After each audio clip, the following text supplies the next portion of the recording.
So welcome to our first session in this particular lesson, what we're going to call the Master's Men, and I like to refer to it as the basic overview of the life of the apostles.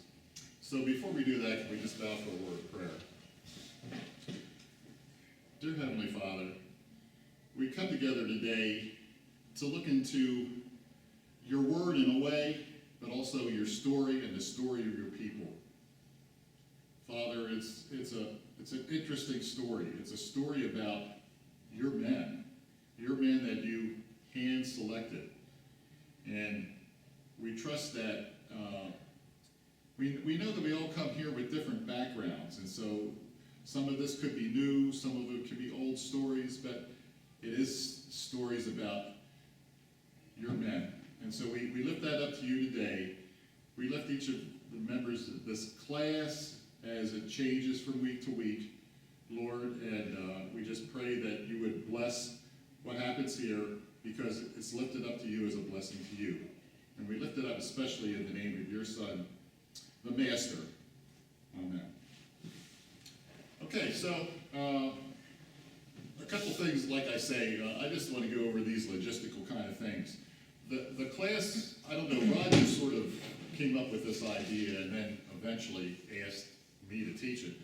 But the length of the class is supposed to start at 9:30 each Sunday, and it's going to run until 10 o'clock or thereabouts, mostly because I have to get up and rehearse in choir.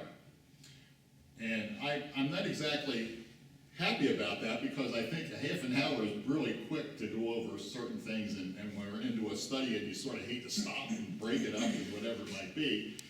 And so my thought is this, yes, it's going to go from 9:30 to 10, but if it's going to run over a little bit, that's okay. Okay, and also what I really expect is when I leave, I will turn off the camera, and if you guys would like to continue discussing whatever it was we discussed amongst yourselves, please by all means stay as long as you want, because you don't have to get to the 10:30 service until much later than I do. So that's going to be how we'll work this as far as the length of the class. The one thing that I would like your input is, I don't know how classes have been done in the past, but is there a desire that this continues every week throughout the summer, the whole year? And I'm perfectly happy with that. There will be times where, not even just summer, but other times where I might not be available, and I'll ask somebody to lead that particular lesson, whatever it might be. But is having this over the summer good or bad for all of you? I'm just throwing it out there so you can give me some ideas what you think, at least the way it affects you in your life. I think it's like anything. I'd rather see it go year round. And yes, there's going to be weeks one or two of us can't be here because of work, whatever. But we'll pick it up on the video. So, and I'm sure some of us are discussion oriented. We'll keep it going for a while. Yeah. I'm used to going to Sunday school year round. Okay, that's fine. Year round's fine. All right, good. That takes care of that answer. I could just basically indicate that I'm always open, because we're going to be looking for different particular topics. As we approach the end of this one, it's going to be, okay, what do we do next? And for any of you that have attended, I'm looking around here, I don't know that any of you necessarily have, maybe Kay, but the Bible studies that I was doing on Wednesday night for Meals and More, I was using a Wesley Bible study series, and it was basically one lesson a week, and so it was sort of laid out for you, and so it was not difficult to do that. If we're going to do something like, let's everybody have a book, and we're going to each week work through that book, okay, we need to talk about that in advance so we can get the materials or whatever it might be. So we do need to think about what could be the next particular study that we might tackle. Certainly we could get into a a strict Bible study kind of a format if you would like, and that's no problem. It's just sometimes easier as the leader to lean on other people and works that they might have already done. So just keep that in mind, and as I'll bring it up as we get closer to the end of these sessions here. The one thing that I will say is everybody has a different style in how they might lead a class like this. My style is basically a style of teaching, and I'll try to explain that. When I first started attending the church that I attended before this one, and we attended there for over 20 years, the senior pastor there held a weekly Bible study in his home. And I was pretty excited to go to that because he was a really good teacher. But, and I don't, I have to be careful how I say this because I don't want to offend anybody, but the bottom line was I was really interested in attending that class because I wanted to hear the so-called expert, okay?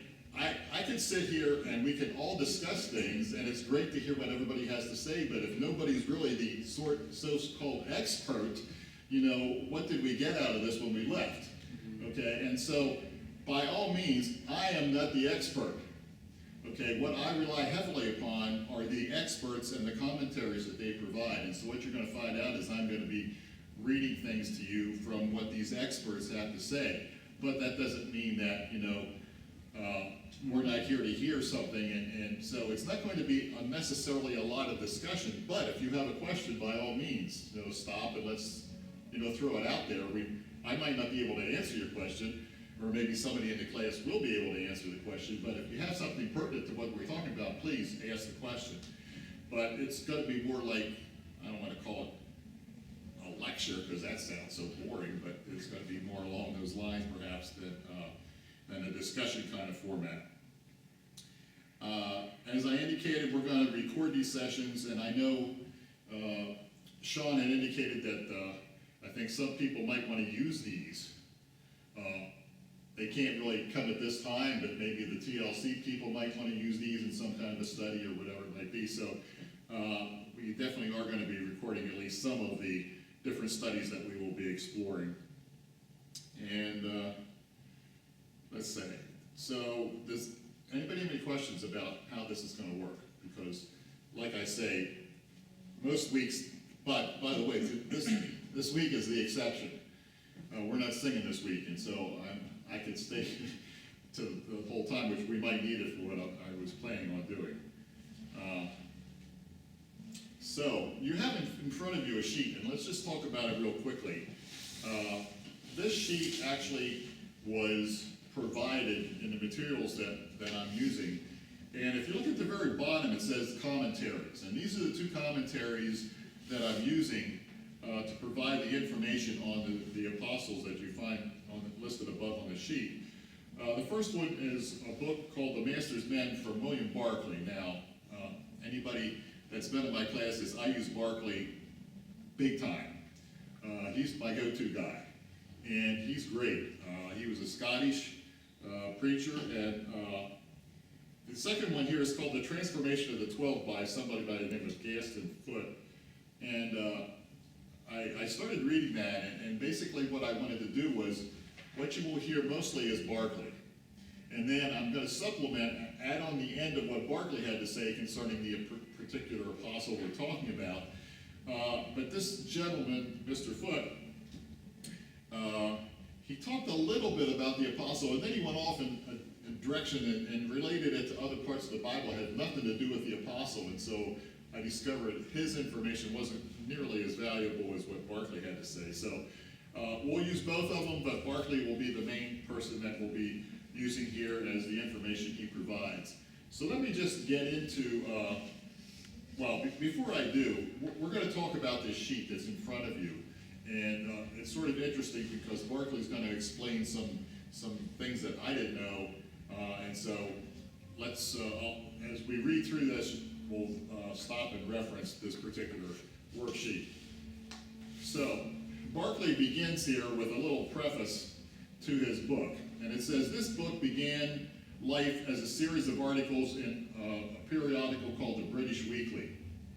The aim of this book is to assemble all that the New Testament tells of the 12 apostles and to add to that information the most interesting and significant traditions and legends about them which have come down to us.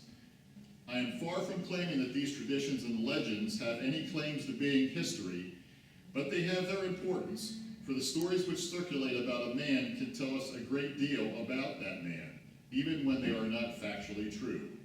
It is my hope and prayer that this book may do something to enable us to value even more highly the 12 men who were, in a very special sense, the Master's men. So that's how he introduces this whole thing. He begins his first chapter talking in general about the 12. And so that's why this worksheet is in front of you. He says, in the vision of the writer of the Revelation, now we're talking about the last book of the Bible, the Revelation by John, okay? It says, the 12 foundation stones of the wall of the holy city had inscribed upon them the names of the 12 apostles of the Lamb. The 12 apostles are the foundation stones of the Christian church. It is therefore right that we should study them, not only to learn the facts about them, but also to see what apostleship might have meant for them and what discipleship must mean for us. The names of the 12, or in one case of the 11, are recorded in 4 places in the New Testament. You can see at the top of each column it says where these are found. So, in only 4 places in the Bible it lists the apostles. The first one, of course, is Mark chapter 3, verses 16 to 19. The second one is Matthew chapter 10, verses 2 to 4. The third is Luke chapter 6, verses 14 to 16. And Acts chapter 1, verse 13. So it says, let us set down these 4 lists side by side as they are given in the King James Version of the Bible, but ultimately corrected by me.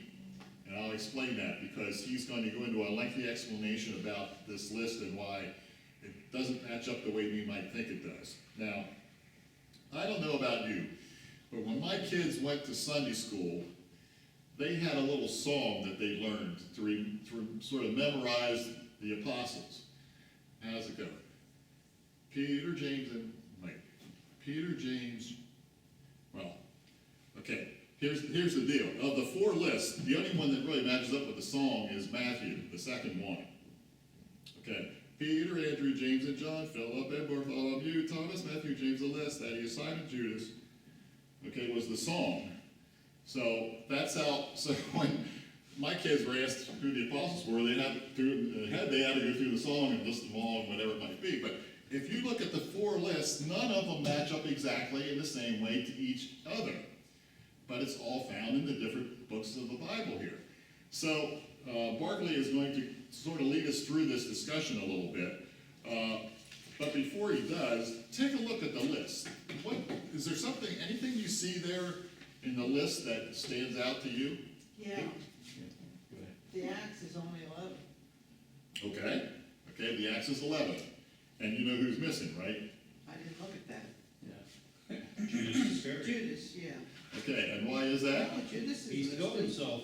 Yeah. Judas The is axe listed. takes place, okay, Judas Iscariot. Oh, the axe takes place after Jesus' resurrection and ascension.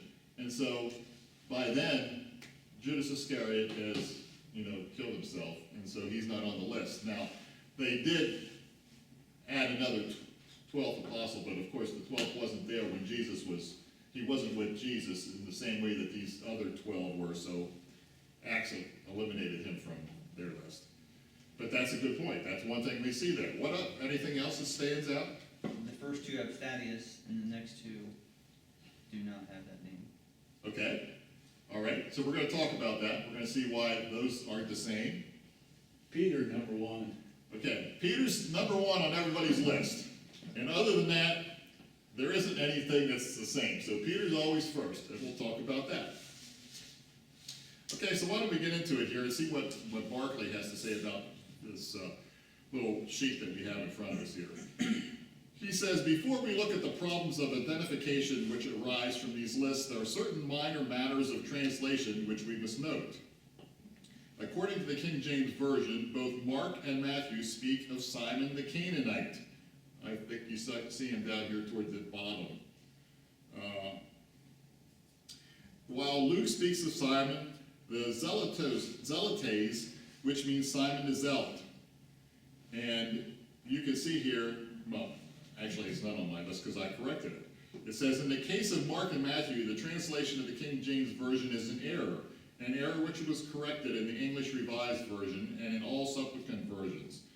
In the best manuscripts of the Greek, the word is not Canaanitis, which is the word for Canaanite, but Canaanois. Simon's description title should be the Canaanean. The Canaanean is in fact the Aramaic word for zealotes. The Canaanites or zealots were wild and fanatic nationalists pledged to attack the Romans by even murder and assassination, and by any means, however savage. The word Canaanites does not describe Simon's nationality, it describes his political party. Simon was not a Canaanite, foreigner, he was a fanatical Jewish nationalist. He was a Trump follower. Yeah. So, I've corrected Matthew and Mark here and made them all Simon the Zealot because ultimately it was incorrect the way it was found in the King James Version, okay? So, that's one thing that's changed and different between the different lists that we have here. The King James Version in Acts and Luke, there is a disciple who is called Judas, the brother of James. In the Greek, as the italics of the King James Version show, there is no word for brother. The Greek reads simply Judas of James. This is a very common Greek idiom, and almost invariably it means not brother of, but son of. As the English Revised Version and all subsequent versions have it, the apostle should be described as Judas, the son of James. The translation brother instead of son crept in order to identify this Judas in the apostolic band with the Judas who wrote the letter which we commonly call the Epistle of Jude. So Judas was a fairly common name, and so they had to try to differentiate between the different Judases. But this list presents us with a more difficult and a more important problem, a problem in identification. In these lists, 11 names are the same. The problem lies in the 12th name. In Mark, the 12th name is Thaddeus. I think that's what Greg mentioned. In the King James Version, it says Thaddeus, who was surnamed Labius. In Luke and Acts, it's just Judas, the son of James. We must first note that the explanatory phrase, well, then it goes on to say, if the apostolic company is to be kept to 12, Thaddeus and Judas, the son of James, must be one and the same person. There is no real difficulty here. It was not uncommon for a man to have three names. In Acts 1:23, we read of Joseph called Barsabbas, who was surnamed Justus. Thaddeus may well have had Judas as another of his names, and when Judas became a name of shame, he may well have dropped it and became known only as Thaddeus. But we still have another problem in identification, which arises when we add the evidence of the fourth gospel to the evidence of the synoptic gospels. In the fourth gospel, there is no doubt that Nathanael is one of the 12. His call is vividly described in John chapter 1, and in John chapter 21, he is clearly one of the apostolic band, and yet his name does not appear in any of the list of the 12. In this case, by far, the most probable solution is that Bartholomew and Nathanael are one and the same person. In the synoptic gospels, of course that's Matthew, Mark, and Luke, Philip and Bartholomew always appear together. In the list of Mark, Matthew, and Luke, the names are next to each other. In the fourth gospel, it is Philip who finds Nathanael and brings him to Jesus. So that is to say, the synoptic gospels consistently connect Philip and Bartholomew, and the fourth gospel intimately connects Philip and Nathanael, and therefore there is probability that Bartholomew and Nathanael are the same person. So, all this said, and I know I read it quickly and probably you didn't completely follow it all, but the last paragraph says, the problems of identification will be solved if we take Thaddeus to be the same person as Judas, the son of James, and Bartholomew to be the same person as Nathanael. So I have corrected the worksheet here. You don't find Nathanael on here because we're saying he's Bartholomew, and you don't find Judas, the the brother of James, because it's corrected to be the son of James. And so that's the same as Simon the Zealot here. So, these are the apostles as we're going to be studying them. And I'm not going to take it necessarily in a specific order that you find on any of these lists, but as in the same order that Barclay presented them in his book here. So, before we go on, is there any questions about what Barclay was trying to do here? He's just trying to say there's some confusion about the 12. Who are they? Because in different books, they're called by different names. And so we just want to sort of clear up that confusion by indicating that this person had a different name, he's the same as this person, and so that we're all talking about the same 12 apostles. So who is Thaddeus as we go through there? Thaddeus is the same person as Judas, the son of James. And so, Oh, okay. basically, do I have Thaddeus on here? Yeah. So, if I wanted to do maybe a better thing, I would put them in the same line, because they're not even in the same line. Thaddeus is the same as Judas, the son of James. That's probably the biggest confusion that's on here, that I really didn't have a good way of correcting. All right, so what I originally intended to do today, because I didn't think I was going to have a whole bunch of time, is this is going to lead us into the first of the apostles that Barclay is going to talk about. And of course, the first of the apostles that he's going to talk about is the first of the apostles that's on everybody's list, which is Peter. And so I was just going to share just a little bit about Peter and then save the rest of it for next time, but I think we could possibly accomplish it today since I have a longer period of time today and not necessarily most weeks. So we're going to talk about Peter. Now, of course, many of these apostles we know quite a bit about. And of course, we know a lot about Peter. And so some of this that is going to be mentioned by Barclay is going to be one of those, yeah, I know about that. Because we all know some of the stories about Peter. But, of course, some of the things that he hinted at, there's some legends that are about some of these apostles. And most times the legends take place after Jesus' ascension back into heaven. And so what happened to the apostles after Jesus left them? And that's the interesting part, perhaps, of our story as well. So, let me begin with what Barclay has to say about Peter, because I will be adding what the Gaston Foote has to say as well, in this particular instance.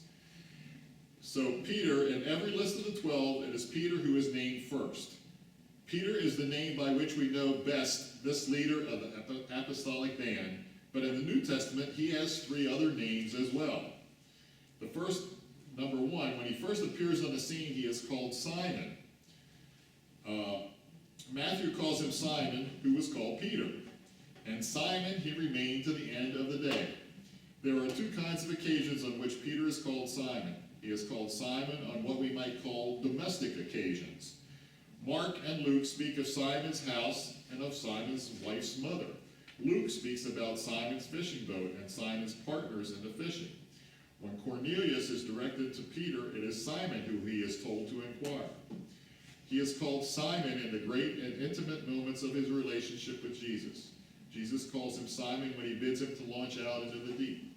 In his great commendation at Caesarea Philippi, in his warning that all his loyalty would not stand the test, in the Garden of Gethsemane when Peter was overcome by sleep, Simon was the name which came most quickly to the lips of all who knew Peter best. And so we see him as Simon when we first are introduced to Peter. So of course, we're going to talk about how did he get the name Peter, but before we do that, it says twice in the New Testament, Peter is called by the name Simeon. He is so called by James, and at the beginning of the second letter, which goes by his name, which is the book of Peter. Simeon is the original Hebrew form of his name. So it's the original Hebrew form of Simon. Simon is a Gentile modification of Simeon. It was in the church of Jerusalem that Peter was called Simeon, and it was natural that in that church the original Hebrew form of his name should be used. So we've now got Simon, we've got Simeon, and now let's talk about how then did Simon become Peter? It was Jesus himself who gave Simon his new name. It is in John that we have the fullest account of the renaming of Simon. When Andrew brought his brother Simon to Jesus, Jesus said, "Thou art Simon, son of Jonah. Thou shalt be called Cephas," which is, by interpretation, a stone. As we shall see, Cephas and Peter are different forms of the same name, and there is a most interesting point here. Jonah means dove, and Cephas and Peter mean a rock. So what Jesus is saying to Peter is, up until now, you have been like a fluttering, timorous dove. But if you take me as my master, and if you give your name and life to me, I will make you a rock. In the new name he gave to him, Jesus put all his hopes and purposes for Peter's future. In speaking of Peter, the gospel writers very frequently put his old and new names together and called him Simon Peter. This is indeed the commonest way in which Peter is referred to in the book of John. So, we have already said that Peter and Cephas are the same name. Peter is the Greek, and Cephas is the Aramaic for rock. In the ancient world, nearly everyone spoke Greek, as well as his own native language.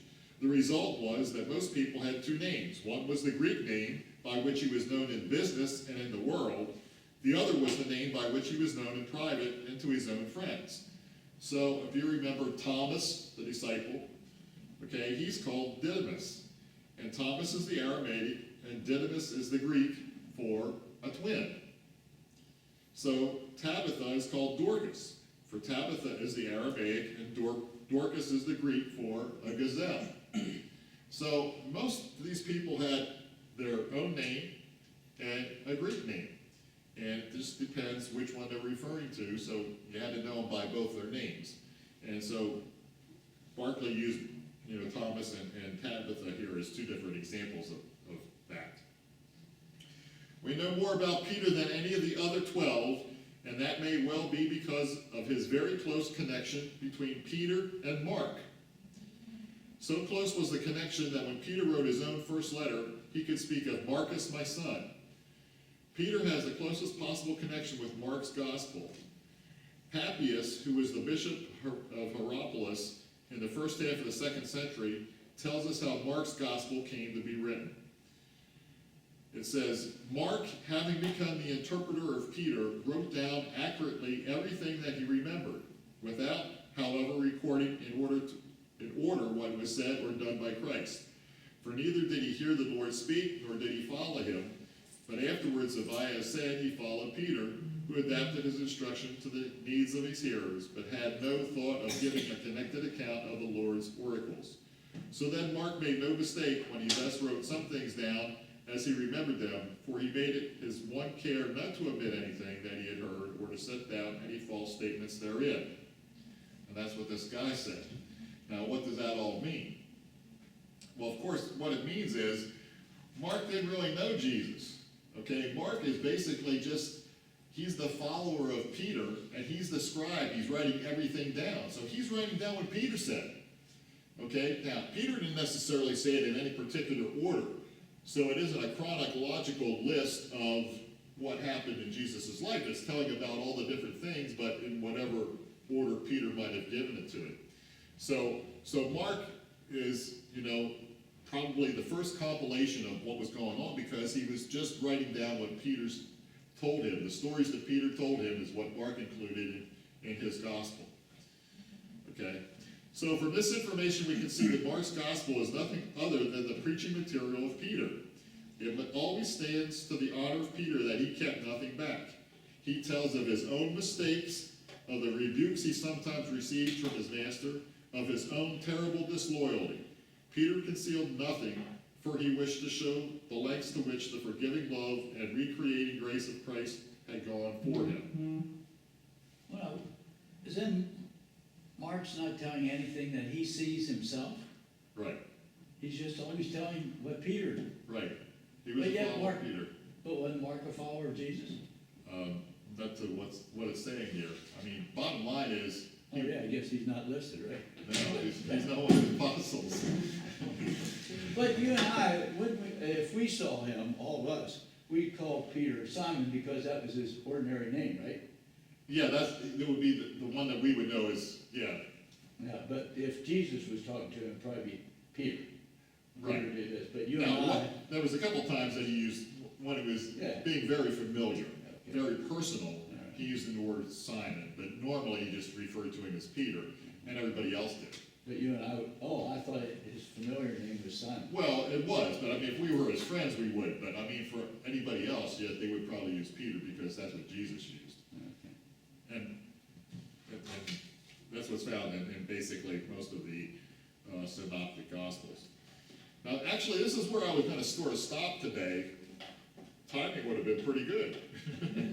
But, since we started Peter, I wanted to just continue with Peter and see if we can get through that, and maybe we can, and maybe we'll have to pick it up, next time, but I would like to continue on here, since we do have a little bit more time, if that's okay with everybody. Yeah. So, first of all, let's get into his personal life. Peter was a fisherman, and it was from the boats and the nets that Jesus called him. Peter was a married man. His home was in Capernaum, and it may well be that Peter's house was Jesus' headquarters when he was in Capernaum, for it was there Jesus went when he came out of the synagogue, and it was there that he healed Peter's wife's mother. Now, so he was a fisherman, his home was in Capernaum. Now, Greg and I were on the trip to Israel, and whenever I read this stuff, it's so neat to have been there, and you start talking about this place. I was there. I was in Capernaum. We were in Capernaum, okay? So, this is where he lived, and I think they sort of pointed out when we saw it, I think they pointed out where they thought his house was, or his mother's house was. They also pointed out where the synagogue was. Now, I don't know if you've seen any of the pictures of the trip that we were on, and when you point out these houses, well, they're just the foundations of the houses. The stone's piled up, but just, yay high or whatever, and they don't have the rest of the house there. And so I always sort of wondered, how did they know that this one was this and this one was that, or whatever? But they know what they're doing, and I think they can. So he lived in Capernaum, and Capernaum was up in Galilee, by the Sea of Galilee, which was where they did all their fishing. He was a Galilean, and a typical Galilean. Japhesus was for a time governor of Galilee, and he knew the Galileans well. He says of them, they were ever fond of innovations and by nature disposed to changes and delighted in seditions. So they sort of wanted to change things, and sometimes there was insurrection that followed along. He goes on to say that they were notoriously quick in temper and given to quarreling, but that withal they were the most chivalrous of men.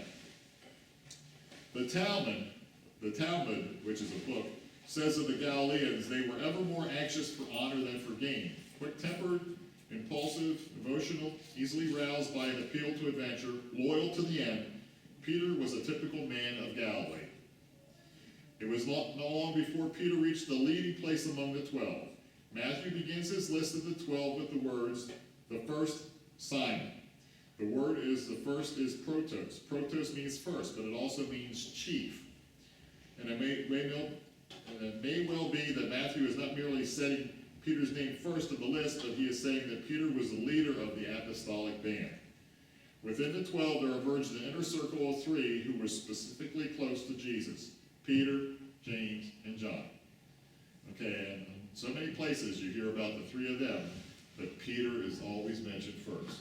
So we could sort of think of him as he was the leader, and this was his group, and they all followed Peter, and Peter sort of led the group. In the gospel records, Peter stands out as the spokesman of the 12. It was Peter who asked the meaning of the difficult saying. It was Peter who asked how often he must forgive, and who inquired was to be the reward of those who had left all to follow Jesus. It was Peter who asked about the fig tree which had withered away, and about the meaning of things which Jesus has said about the approaching end. It was to Peter the Jews came to ask if Jesus paid his taxes. It was Peter who answered when Jesus asked who had touched him in the crowd. It was Peter who asked questions of the risen Christ, found in the book of John. When we study the life of Peter from our New Testament sources, we can pick out certain great things in it. There is the great discovery. That discovery had left its mark both in the Synoptic Gospels and in the fourth Gospel. The fourth Gospel, which of course is the Gospel of John, tells how when Jesus had fed the 5,000, there was a strong movement there and then to make him king, and that he refused to have anything to do with that. The result was that many in disappointment ceased to follow him. Jesus asked his chosen men if they too were going to desert him, and thereupon Peter made his great declaration and his great discovery. Lord, to whom shall we go? Thou hast the words of eternal life, and we believe and are sure that thou art the Christ, the Son of the living God. So it was Peter that made that discovery. The incident in the Synoptic Gospels is even more vivid and dramatic. For Jesus, the time was drawing to a close, and the forces of the opposition were closing in upon him. It was essential that he should know if there was anyone who even dimly realized who he was. He took his disciples away to the north, to Caesarea Philippi, for a time of rest and intimate fellowship and teaching. Then he put the question, "What are the men saying about me?" They told him that some said that he was John the Baptist, some that he was Elijah, some that he was Jeremiah, some that he was one of the prophets. It may have been great, but it was not great enough. So Jesus put the direct question, "Who do you say I am?" It was Peter who answered, "Thou art the Christ, the Son of the living God."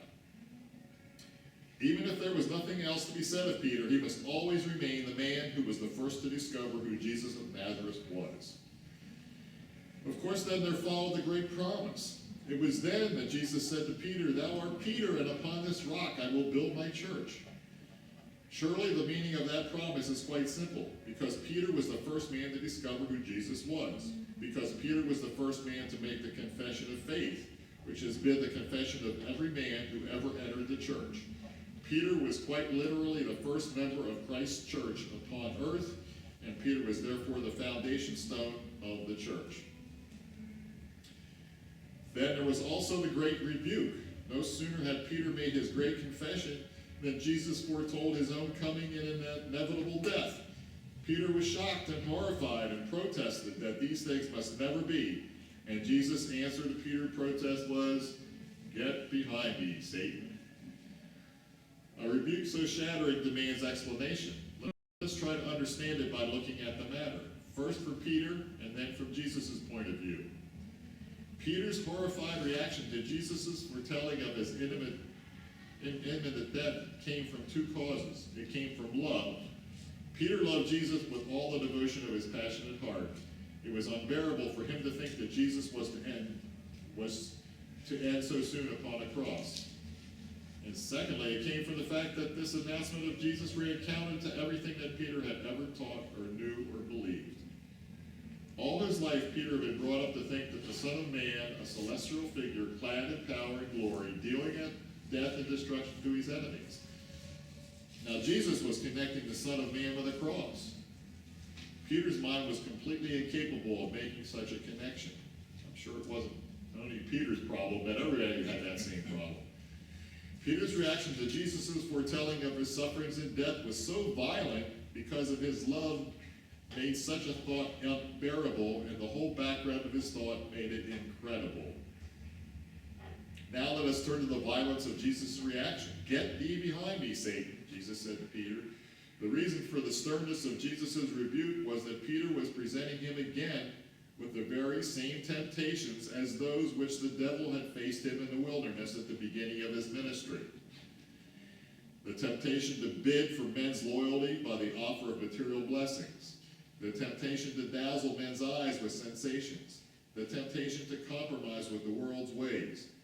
Jesus had been tempted to take the way of power and glory and had deliberately rejected it for the way of the cross. And in that moment at Caesarea Philippi, Peter, out of love, was confronting him with the same temptations again. Wow. I mean, think about that. I would never have interpreted it that way. I mean, if I was Peter, I would be thinking, that's what I was saying, but that's what Jesus was thinking. Okay, here I am. Satan tempted me all those years ago. Now here you are coming along tempting me the same way. And even blacker time was to come for Peter, for there was to come the night of the great denial. In the upper room, Peter had affirmed unbreakable loyalty to Jesus. In the garden, Peter had drawn his sword and had prepared to sell his life dearly for his master. But in the courtyard of the high priest's house, Peter's Galilean accent betrayed him, and when he was challenged with his association with Jesus, he denied that he had ever known him. But certain things must be noted. It's easy to condemn Peter, but the fact is that Peter was in the courtyard of the high priest's house when the other disciples had melted, terror-stricken, into the shadows and fled. Peter's failure was the kind of failure that could have happened only to a brave man. He alone was in a position to fail. The others had fled long ago. Again, it must always be remembered that this tragic story of Peter's denial must go back to none other than Peter himself. If Mark consists of the preaching materials of Peter, then one of Peter's favorite sermons must have been on how he had failed and how Christ had forgiven. The New Testament history of Peter does not end there. It goes on to the Great Commission. It is clear from the gospel story that Peter, after the death of Jesus, had rejoined the other disciples, and that in itself was an act of supreme moral courage, because they must have known well how he had denied their common Lord. It was Peter who was first to enter the tomb and find it empty. It was Peter that Jesus had sent a special message and made a special appearance. No man will ever know what happened when Peter met his risen Lord, but Peter must have found that forgiveness beyond reason, which can meet the sin beyond excuse. And then by the lakeside there came the day when Peter was given the commission to be the shepherd of the flock of Christ. Once again, I can refer to our trip. Roger took us right to the spot where Jesus had built the fire on the shore and called out to the fishermen, Peter in the boat, and ultimately called Peter to lead his flock. So all these incidents occurred in the four Gospels during the time of Jesus on earth here. But we have to examine, and the next part of this is going to allow us to examine those things that took place after he ascended into heaven. And so what happened now when the apostles were alone? So this is some of the different traditions and stories and myths that take place for each of these apostles is what happened after Jesus, ascended into heaven. And now, this is the story of Jesus, the apostles in the New Testament, in the book of Acts. So, it says, not even in this story of Peter has it ended, because there was still to come the great realization. It was clear in the early chapters of Acts that Peter had become the leader of the church. It was Peter who made the first move to choose another apostle to replace the traitor Judas. It was Peter who was the spokesman of the church on the day of Pentecost and who preached the first Christian sermon. It was Peter who, with John, healed the lame man at the beautiful gate of the temple. It was Peter who defied the Sanhedrin when he and John were arrested for preaching Christ.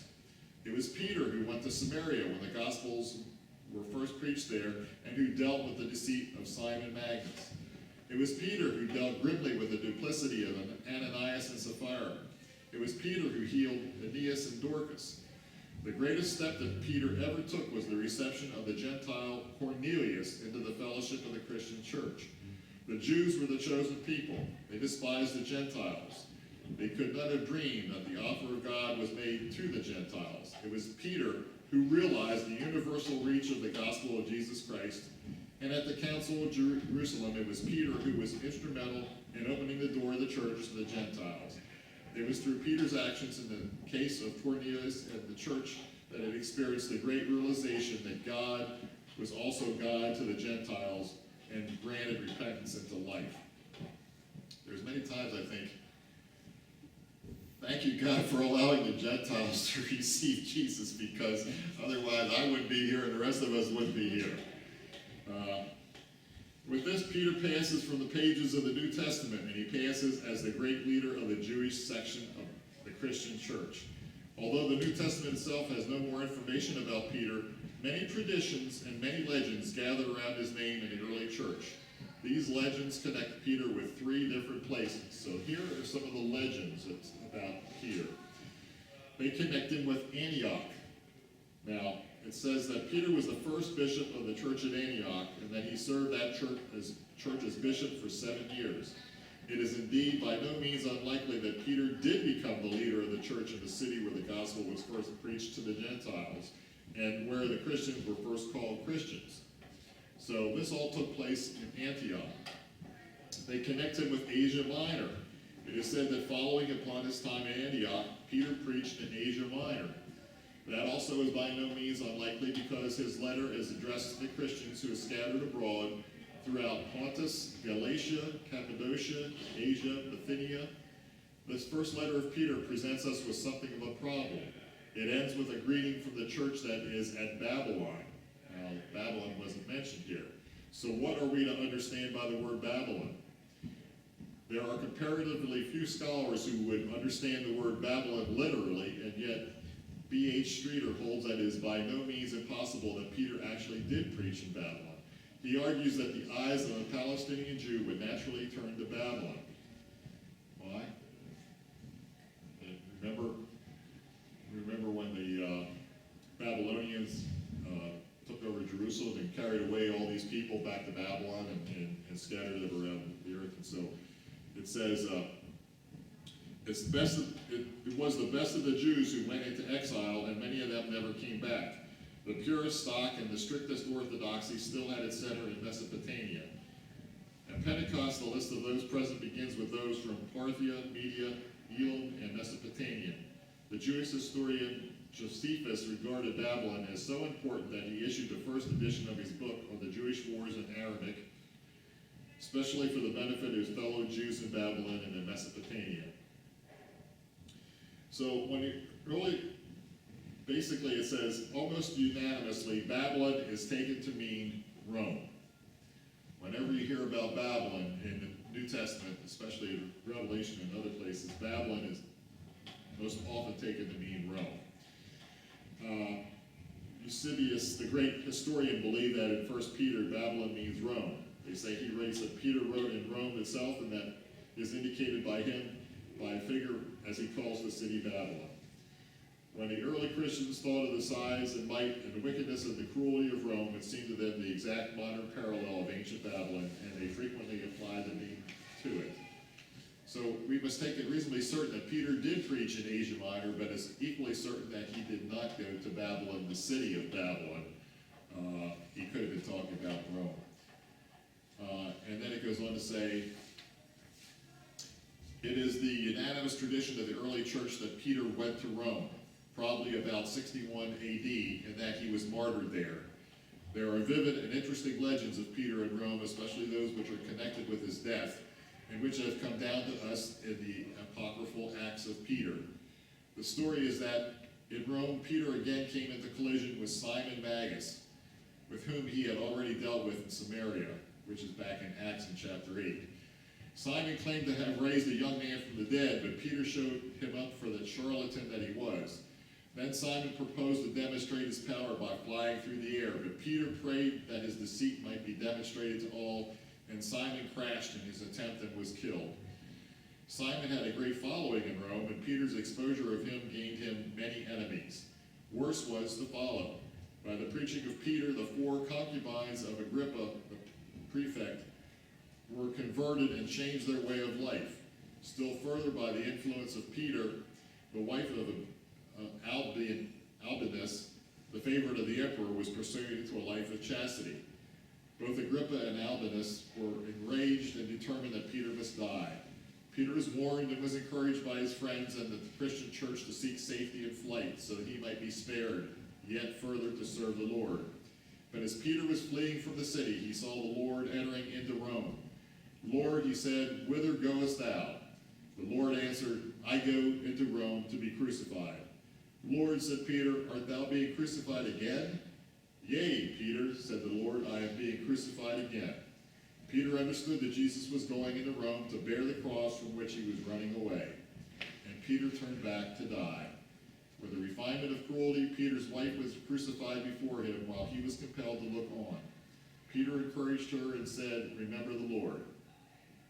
With such courage did Peter conduct himself that even his jailer was moved to accept the Christian faith. When the moment of crucifixion came, Peter requested that he might be crucified head downward, for he was not worthy to die as the Lord had died. In the end, Peter died a martyr and a hero for his Lord. Peter may have had many faults, but he always had the saving grace of a loving heart. He was said that his greatest characteristic was that however often he might fall and fail, he always recovered his courage and his integrity. Luke ends his story of Peter's denial with a vivid, dramatic sentence. The Lord turned and looked upon Peter. One look from the eyes of Jesus could always bring Peter back to the way of honor and fidelity. So that's how Barclay ends this whole thing. So let's just go back real quickly to this story.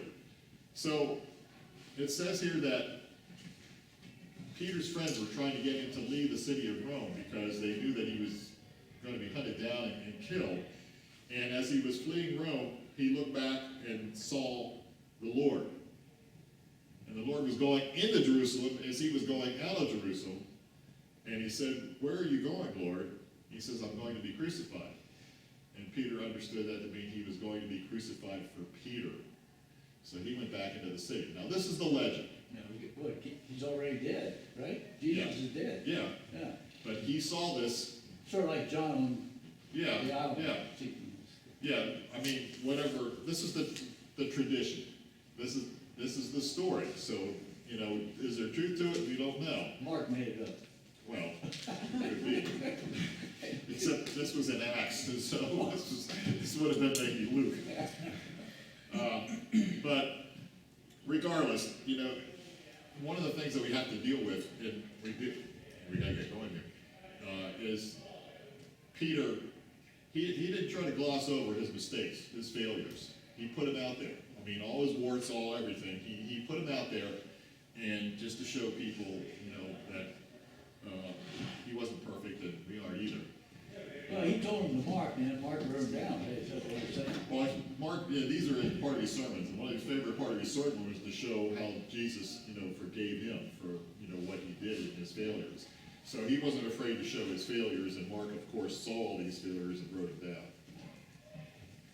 Well, that's about where we need to end this anyway. So typically, as I said, mostly when we've come to what I think is a conclusion or an ending point, I will stop the tape every week, and I'll leave, and you guys can stay as long as you like. And so we'll just end it at that point here today.